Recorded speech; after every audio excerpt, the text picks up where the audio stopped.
Kaso walang problema ako. Noong pumapara na ako. Pero hindi bumabagal yung takbo ng jeep. Mas bumilis Ito na, pa. you pop the balloons. Nilakasan ko na yung boses ko.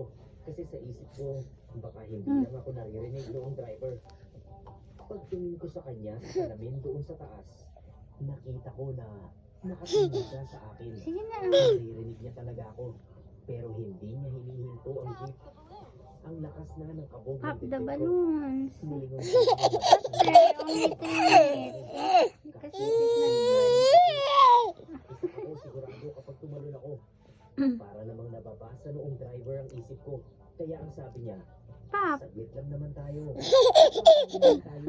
Mga 1 oras lang. pop the Mas gusto mo bang balloons. masagasaan Like kaysa that. maligayahan? Sige na. Pinapaiyak na ako, Senep. Hindi ko na alam Not kung the anong car, the isipin ko. balloon. Malayo na yung dapat ay bababaan ko. Tapos hindi ko malaman kung bakit hindi ako sumisigaw noon ng saklolo. Very good. Parang nablangko ako. Yung driver tanong ko, Mama, lamig mo tayo.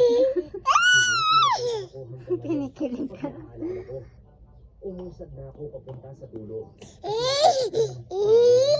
Oh, enough na, enough na. Ng driver, Sleep na, sleep. pinipilit niya talaga ako.